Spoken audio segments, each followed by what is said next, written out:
Okay, good. We got someone else that just joined in, so they didn't miss it.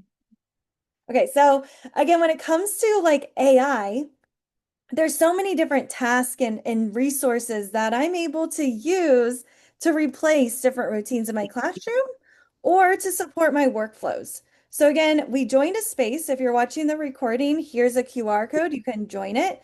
But this is a routine that I used to use in my classroom. And I used to have my students do this on a piece of paper.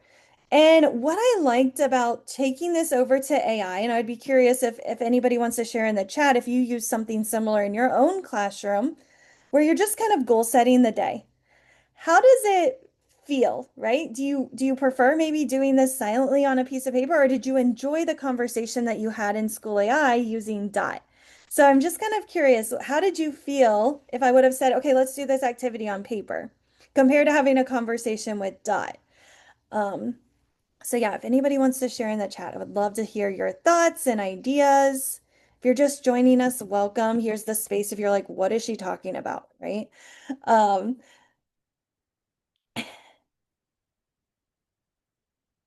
Yeah, it made it personable, right? When I was writing my reflections on a piece of paper, or my students were writing those reflections on a piece of paper, there wasn't a conversation, right? It wasn't motivating to them. They're like, why am I doing this? Right? Like, what is the point of this activity, Miss Howe? Why do I need to tell you how I'm feeling, why I'm doing this, right? But I feel like with Dot, when I was having this conversation, it kind of helped me realize, oh, I want to do this. And then I have this mission control right here as a teacher to come in and say, oh, Scott, he's feeling pretty positive today. Great. Okay, let's see how Anne's doing. And I can come in and I say, oh, Anne likes to write notes. Perfect. So I need to check, is Anne writing notes today in my class? You know, is Jeremy, what's he kind of thinking about today? And I can use my mission control to support those next steps in my classroom, right? And so now my students can feel heard and seen, where before when I did it on a piece of paper, I sometimes didn't get to it until the night or the next day. And it took a little bit more time for me to realize how I could support my students. Okay, so here I'm able to see quickly, like if somebody would in their space write like bomb or something about self-harm, I'm gonna get a red alert on my screen, or I should. And I'm gonna be able to know, oh, that child needs some extra support today, right? I get that alert quickly, where before if somebody would have wrote something, um, I might have not have gotten that alert right away, right? And so I love using this. And yeah, John, it makes us think about our why, right? Why am I in the mood? Why am I here, right? It's kind of getting you to that point. So when it comes to this, I want to just ask you, what is one task you wish you didn't have to do as a teacher? So for this activity that we started off with, I didn't want to take home those quick goal setting activities every single night and look at the data at night, right? Flipping through those papers when I'm supposed to be having dinner with my family or when I'm supposed to be relaxing on the couch or whatever, or if I wanted to go for a walk. So, what is one task that you wish you just didn't have to do as a teacher? Maybe you're not a teacher, maybe you're an instructional coach. So, change teacher with instructional coach or educator. And again, I'm just curious, what is it that one task? Grading. Yes.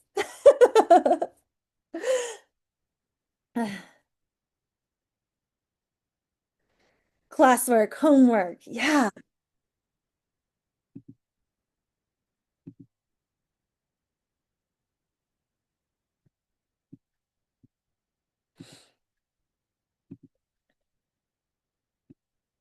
So again, what's that one task?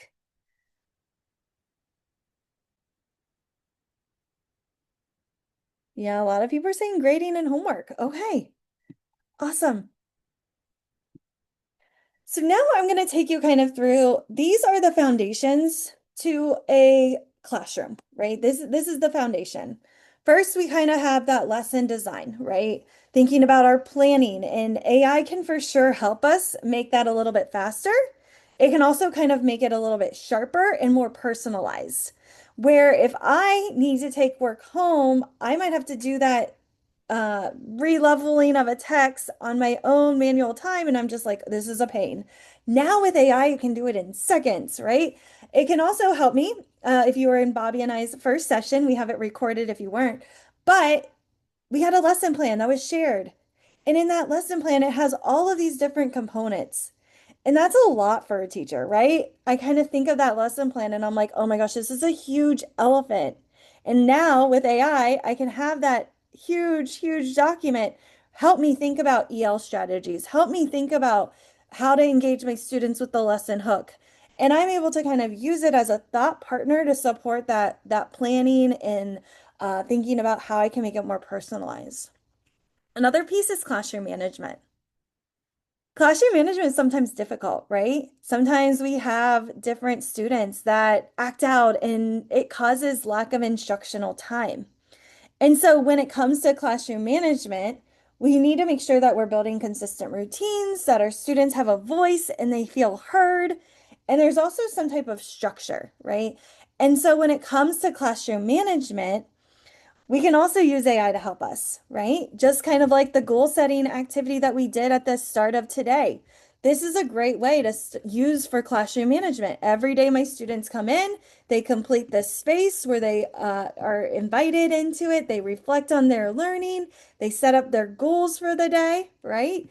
I have a goal that I'm going to take notes, right? I said that. I'm probably going to do it rather than if I don't state that out loud at all. Also, classroom management. I have a couple activities in here too that focus on students and how we can use like a refocus type of activity to get them to think about their behavior rather than it being so, you didn't do this, right? Like they're able to reflect and think about what they're going to do better next time. There's also student engagement. This is where we're able to spark thinking. And in last webinar that we did, we talked about the lesson hook and how so many educators in the chat were like, I love the lesson hook. It's my favorite thing to teach. It's mine as well. And so when we think about student engagement, how can we spark thinking and keep the students' minds alive and keep them excited for what they're about to learn? Then we have student choice and ownership. How can we ensure that we do hear from every student, that they are getting differentiation, that they are getting feedback, right? A lot of you said grading is sucking up your time. Well, how do we make it so our students are motivated and they have that ownership to get that feedback that they need, hopefully instantly, right? And so when you think about these four areas, which of these four would you say you struggle with the most? And maybe if you're feeling up to it, which one are you like, okay, this one for sure is something I'm really good at. Um, so for me, it was probably like lesson design was just something that I really enjoyed in student engagement. The two that were really hard for me were classroom management and student ownership.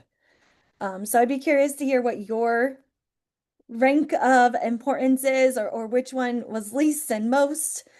So again, for me, it was like lesson design and student engagement were probably some of my strengths as a teacher.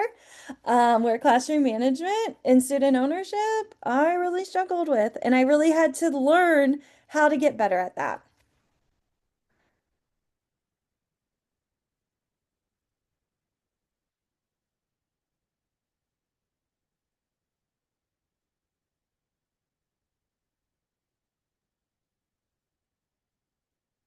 Oh no, that's not bad. I love it, Vanessa. Vanessa's like, I like to do them all. Yeah. Harder student choice. Yeah. Strength is classroom management. I love that. Yeah. And we all have strengths and weaknesses, right? So it's totally okay. And so now we're going to dive into how AI can support our lesson instruction with those four different areas. Okay. So how can AI support our classrooms, support our schools with these four kind of areas? So with this activity, a hot dog, is a hot dog a sandwich? You can let me know in the chat. Is a hot dog a sandwich? Yes or no? And feel free to justify. But basically with this activity, oh my gosh, I agree too. It is a taco. Yes, it is a taco. But this activity, students are able to dive in, and there's also edgy protocols with this. So when I created this lesson, what I was able to do is I was able to go into School AI and I went into MySpace. And with Dot, I was able to kind of say, okay, I want to teach my students about claim, evidence, and reasoning. So CER skills. What are some low cognitive activities that I can use to support my students? And with my conversation with Dot, I was able to come up with is a hot dog a sandwich? And I'm like, oh my God, I love this. And I also love the one about cereal. I think it's cereal, a soup, salad, or something else. I forget the other option. But it's just kind of fun. So I was able to use Dot to help me create this lesson plan, to create this activity to support students with this lesson creation. And so then I also had some Edu Protocol fun with it. And I was able to kind of first start off with just hooking my students, where they're going to draw their favorite sandwich. They can use pictures, numbers, words, and I want them to like label it as well. And I'm hoping that based on their favorite sandwich and that drawing, they're building that foundation of like, okay, what is a sandwich, right? Getting that definition of what actually is a sandwich when it comes to this debate. Then I have the tell part. And you can have it blank where your students just kind of have to use this box to tell, or you can break it down for them with scaffolds. And what I loved about using Dot is it gave me those scaffolds, right? Sometimes I'm like, go do this. And my kids are like, what did you say, Miss Hal? Right? And so I'm able to step it back where I can say, okay, describe three favorites, describe your favorite sandwiches using your three sentences. Share two reasons of why this is your favorite. Ask what would happen if. So I was able to kind of use Dot to help me with those scaffolds. So again, using Dot is a great way for the teacher to come in and I'm able to have that conversation prompting to create my lesson plan. After that, my students go into a space. So just like you were in a space earlier, they hop into this space where they analyze, is a hot dog a sandwich? Okay, they go through this agenda item where they think about, is it? There's also a Venn diagram where they compare and contrast and they debate. Okay, so before we have a discussion as a class, I'm building my students' confidence because this is at the start of the year where I'm doing this activity. And because I'm doing this activity at the start of the year, most of my students don't want to talk to me. I don't know about you. Maybe you're better at it, but again, classroom management was something I struggled with, and all of my students were really, really, really silent. And so, because of that, I'm able to help them build confidence in my classroom by using School AI and using that chatbot. And so, what I can do is I can come in to my School AI and I come over here to create a space. And I created a student learning space. And once I did that, I was able to prompt Dot right here with my activity. Okay, so I was able to come in and I was able to say, okay, Dot, we're going to have my students debate, is a hot dog a sandwich, right? And I could copy this prompt right into Dot and my space. Um, And Dot could help me create this lesson. You'll notice I'm going through different steps. Before you really had to be a prompt engineer, a prompt expert at this. If I was to provide all of those informations at the front end of my space creation, it would have created my agenda a lot faster. However, I'm kind of showing you this conversation prompting. So I said, is a hot dog a sandwich? Fun debate, right? Ready to dig in? And then it says, can you tell me about your fifth grade ELA standards and your students? I can attach standards. I could attach this document with my lesson plan attached so Dot knew exactly what I was teaching. And after that's created, it creates this agenda where students go through and they complete and they talk with, I think it's a taco. How is the filling held? And I even kind of was in here and I was like, what is filling, right? I think of ice cream when I think of like a donut or filling, like I was able to have that conversation of like, what are you talking about? What is filling, right? And so with this, my students are able to kind of go on their own adventures to have this conversation with School AI to support their thinking. And that's where I'm able to have that mission control that I had up earlier to show you how my students were doing in their thinking. So that's how I was able to say, oh, Scott likes to learn by having conversations with the speaker. Oh, this person likes to take notes. That's where I was gathering that information at. And so after they dive in, then we go back to our FAIR model. Well, now what is the definition? After you talked with Dot, after you built that background knowledge, what is the characteristics? What are those examples? What are those non-examples? Right? And then I can go into this CRE activity. You can also do this activity in School AI if you wanted your students to get feedback. Or you could again have them kind of brainstorm first and then have them go to School AI to get feedback. So you can kind of decide how you want to organize your lesson. But again, I was able to come in here and build confidence for my students at the start of the year where we don't have them just feeling comfortable sharing their ideas. So that's one way that I was able to use AI. And then that second way was using Dot to help me brainstorm this lesson because I'm creative, but I'm not this sometimes creative, or I miss pieces as like scaffolds or supports for my students to help them. There's usually going to be two activities. I'm going to share the slides also in the, the Zoom chat, but there's going to be two examples. So it kind of walks you through my brainstorm, but if you're looking for like another example, there's going to be two examples on each slide, but we're only going to go over one example for each slide just because of time. Classroom management, right? We had some people that were pros. Me, on the other hand, I was not. One of the reasons I was not is because I didn't have standard operating procedures. Whoops. I was just like, okay, students will do whatever they think is right, right? No, that is not the case. You need to have consistent routines and procedures. And so with this activity right here, this is an SOP notebook. So I was an instructional coach, and as an instructional coach, I made this notebook for teachers because I realized how difficult I struggled with classroom management. Other teachers also struggled. And so with this notebook, um, I just picked out like the core areas. So like group work, maybe they're stuck, transitions.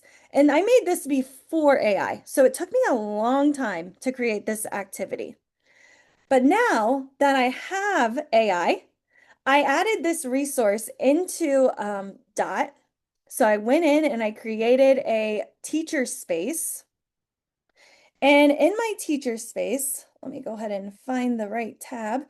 In my teacher space, I was able to take those standard operating procedures, work alongside Dot, and now I was able to support my coaching cycles.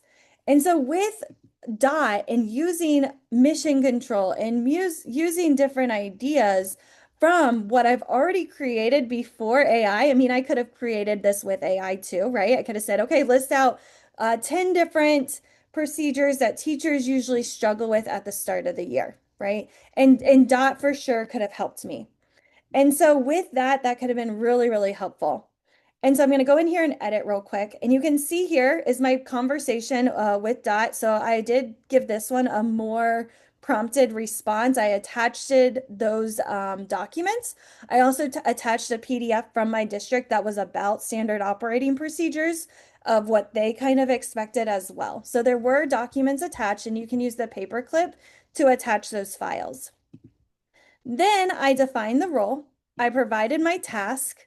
I went in and provided instructions, and then I also set requirements as well. Okay, so I did kind of pre-upload this prompt just because it was a little bit more heavier than something that was like, is a hot dog a sandwich, right? And I already knew what I wanted to create. So if you know what you want to create, the more details you provide, the better output you're going to get. However, AI is getting better. So you can also just say, is a hot dog a sandwich? And say, Dot, help me create this lesson for my fifth grade students. And then you can brainstorm with Dot to get the outcome that you want. Okay. And so here I am chatting with Dot, and he's kind of like, okay, is this what you were looking for? And I'm like, yeah, this is exactly what I'm looking for.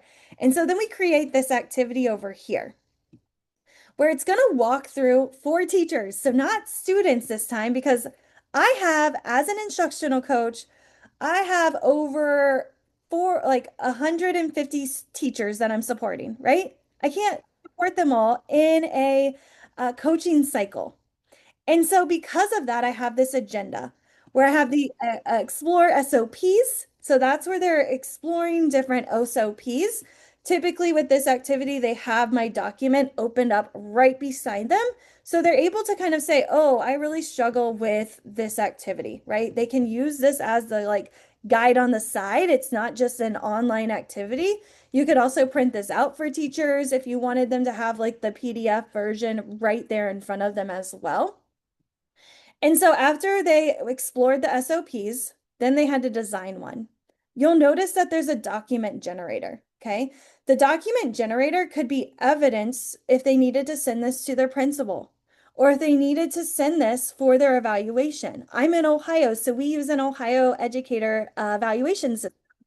And so because of that, some of the components on that evaluation system is classroom management. Well, if a teacher needs to provide evidence, I can show that I brainstormed with Dot some of my professional learning, and this is what we brainstormed. And I could use that with my evaluation to show that principal how I'm doing on that step. Then I can get feedback. It also has a presentation creator, and a lot of research shows that we should be supporting students' learning with visuals. So not just with telling them the routine, they need to see it.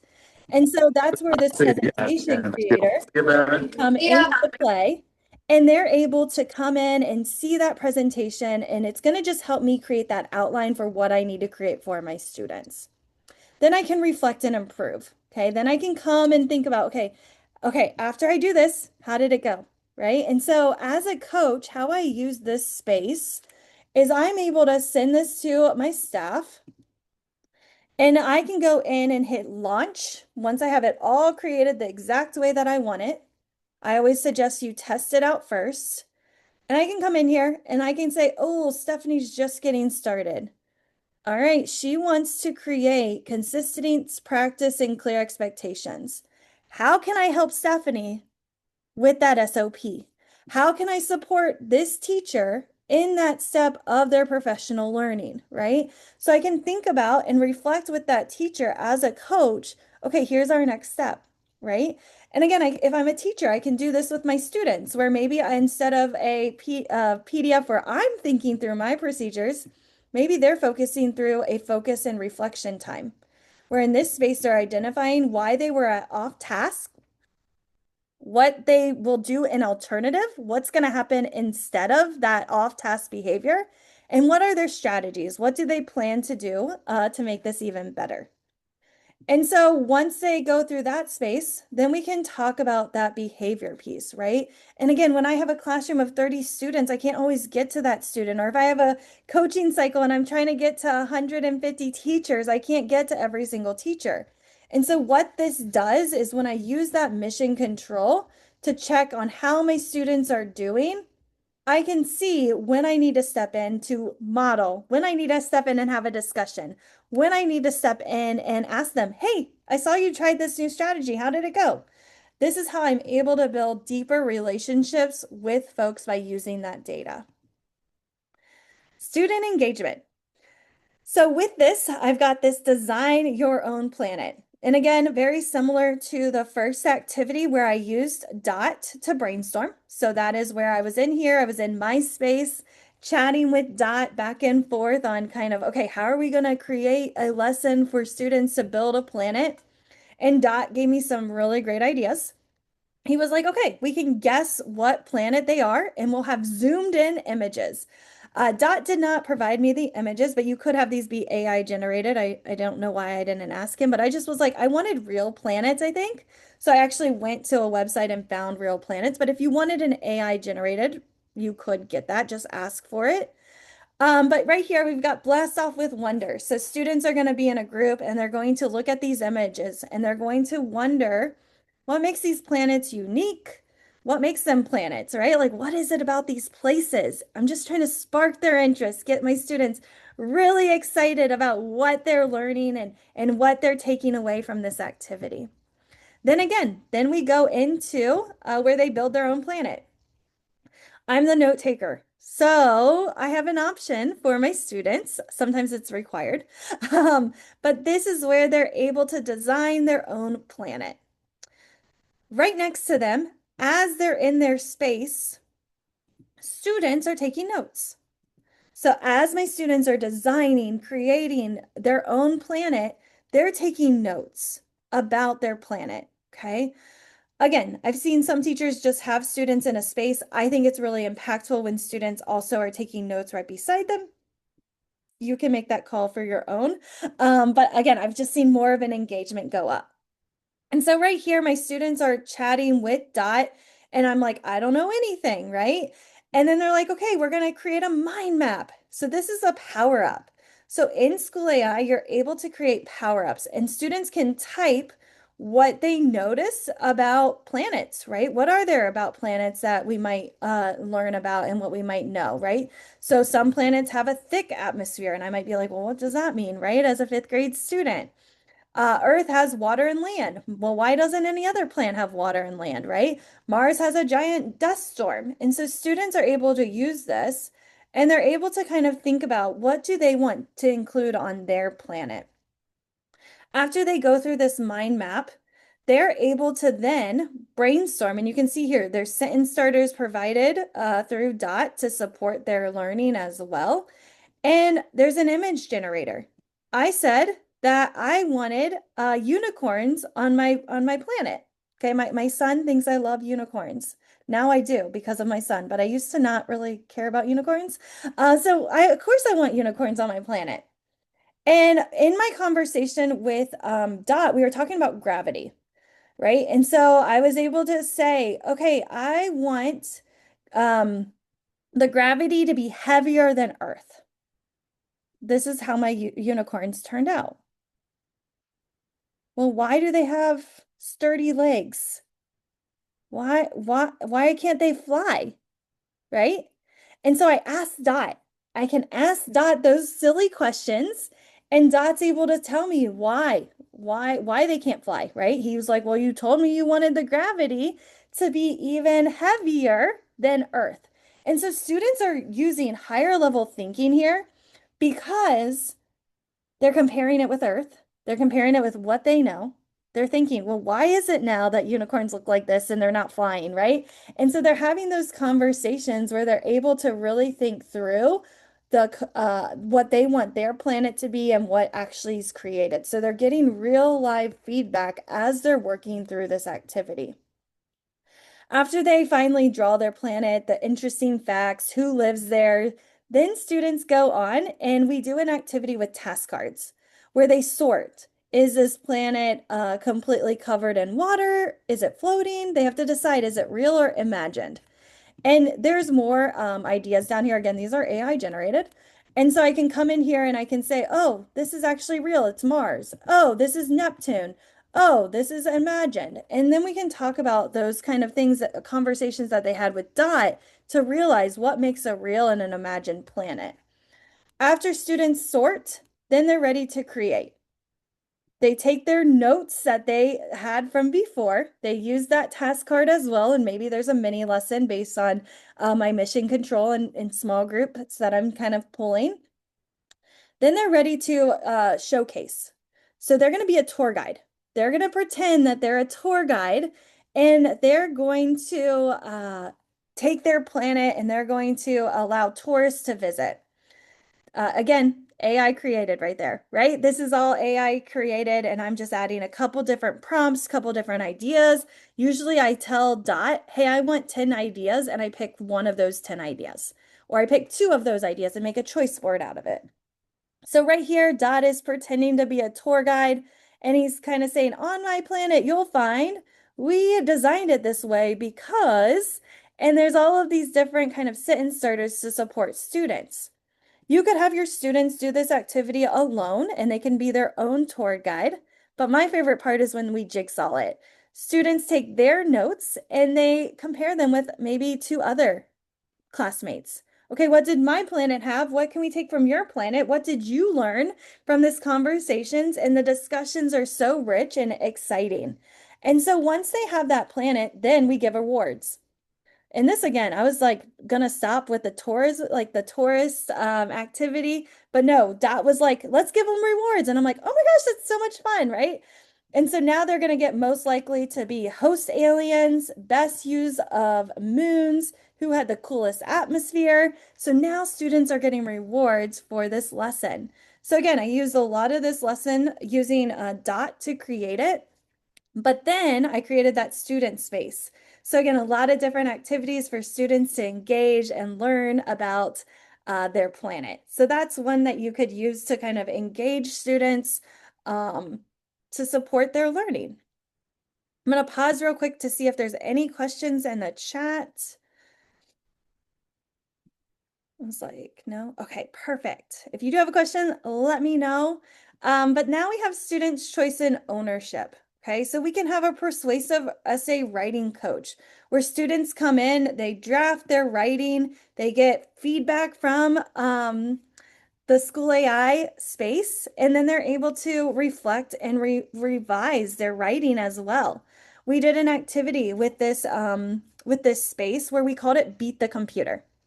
And what students had to do is they had to beat the computer.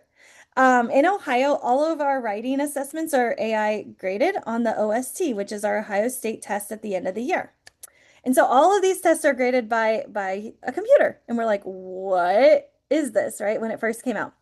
And so me and a group of teachers, we came up with this activity called Beat the Computer. A lot of people are worried that, AI is going to be used to cheat. It can be, right? But we can also motivate our students. And so with Beat the Computer, we motivated our students in ways that we didn't even think we were going to do.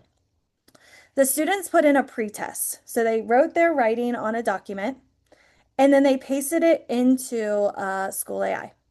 Most of my students got threes, fours, fives, typical what they would have got on the OST. It's out of 10. Then they got the feedback from AI and their goal was try to beat the computer. These kids started creating their own focus groups. I'm going to use sentence starters. I'm going to use first, then, next, transition words. You should use conclusions, right? Like they're training each other on how they're each going to beat this computer. We did many lessons. We had them go back and look at exemplars of how other students or other writing assignments actually beat the computer, and they were comparing and contrasting. Again, higher level. These kids were so excited to try to beat the computer because of how we set it up, how they were getting feedback from School AI. And then they worked, they got their draft, they made it their final draft, they put it back in. Those kids beat the computer. They were scoring from three, fours, and fives to eights, nines, and tens on this writing assignment. And their scores showed it. When they came in to take that Ohio State test, again, typically it's three, fours, or fives. These kids were scoring eight, nines, and tens because of this activity, I believe. And because they were so invested in learning and trying to beat the computer and so motivated as well. Now, the teacher had a lot to do with it too, right? She was a mini lesson, but it's not just using AI to replace teachers, it's using it in a different way to motivate students and use that teacher in a whole different capacity in that classroom. And so that teacher was getting the feedback. That teacher was getting many lessons started because of the data coming in. And the students, again, they were helping each other and they were so on task because they were so invested in their learning. So yeah, the teacher is a huge piece of this. AI, I don't think can replace us, but you can try to prove me. I feel like that could be a hot dog thing, but I don't think anybody here thinks AI is going to replace teachers. I definitely don't. So again, it's using that data. On here as well, there's a forced choice survey where I can know what motivates my students too. So again, there's a lot of resources on how we can build that ownership. And what I would love to know is, I didn't know AI could. And what is it? Fill in that blank, ask, let me know in the chat. I'd also love to know if you have any questions as well. But I didn't know AI could. And what is it that you took away from today's session? If there's questions, I'm happy to answer them. I'm also going to for sure share these slides in the chat. I know some of you have access to them as well. But there's the slides. And again, what is that? Finish this sentence. I didn't know AI could do.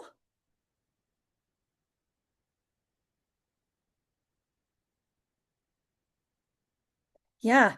Students engaged and interested in learning. And again, it's all about that teacher. That teacher is that special person in the classroom that is creating those learning moments where students are being engaged and interested.